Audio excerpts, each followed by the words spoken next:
Erev Tov Rabotai, we are continuing with our Mishna Yomi, Masechet Yevamot. We are up to Perik Zayin Mishnah Vav. Today's Mishnah should be Leirun Nishmat Neria ben Svetlana, Ranbai Eliyahu ben Burcha Israel ben Chana bet Miriam, Menuchatam began Eden, Amen, and Lavdir ben Chaim Nachaim with the Refuah Shenemav Daniel Shalom ben Rosa, and Mariana Miriam Chaya bat Tamara betoksha Chulei Israel. The previous Mishnah taught that even a mamzer can sometimes enable his grandmother to eat terumah. This Mishnah notes that ironically, even a Kohen Gadol can sometimes disqualify his grandmother from eating terumah. Kohen Gadol pamim shu posel, even a Kohen Gadol sometimes disqualifies his grandmother from eating terumah. Ketzad, how so?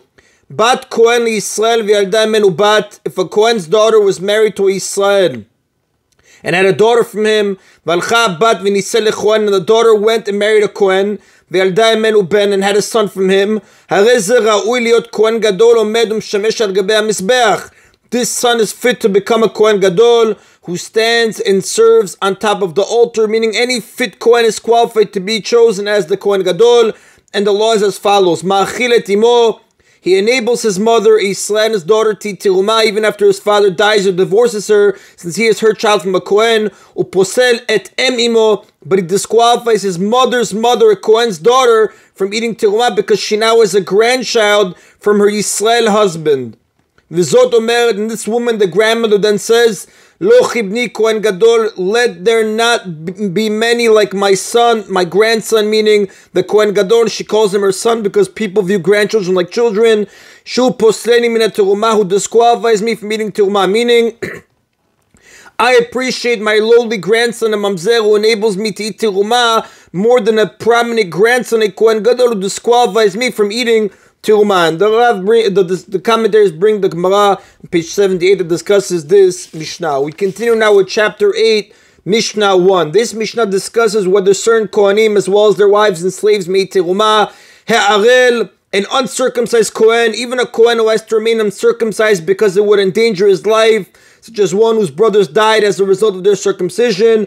V'cholat meim, and all Kohanim who are tameh, meaning a Kohen with any type of tumah, lo yechlu b'tumah, they may not eat terumah. The prohibition for an uncircumcised Kohen to eat terumah is learned from a comparison to the Pesach offering, which also may not be eaten by any uncircumcised man. The prohibition for a Kohen who is tameh to eat terumah appears in Sefer Vayikra, chapter 22, verse 4. Nishehen v'avden yochlu b'tumah, their wives and slaves, however, may eat terumah, since their husband or master is a full-fledged Kohen. It is just that he personally may not eat terumah because he is uncircumcised or tameh. Tzuadaka chut shavcha, this is the law for a Kohen with wounded testicles and a Kohen with a severed member, the severed organ, or severed limb, who are forbidden to marry Jewesses of proper lineage, as the Torah says in Dvarim chapter 23 verse 2, and this prohibition also applies to Israel with such injuries. Hen v'avden yochlu. Now just to clarify again, Tzuadak and Chut Shavcha are both speaking about the testicles and that limb that are unique to the male. Hen v'avden yochlu, they and their slaves may eat terumah, since these injuries do not make them lose their Kohen status. Unshen lo yochelu, but their wives who are of proper lineage may not eat it, because when a woman cohabits with someone forbidden to her, she is forever disqualified from eating terumah, like we spoke about earlier in chapter 6, Mishnah 2. So they can eat terumah, while they and their slaves can eat terumah, while their wives may not eat terumah.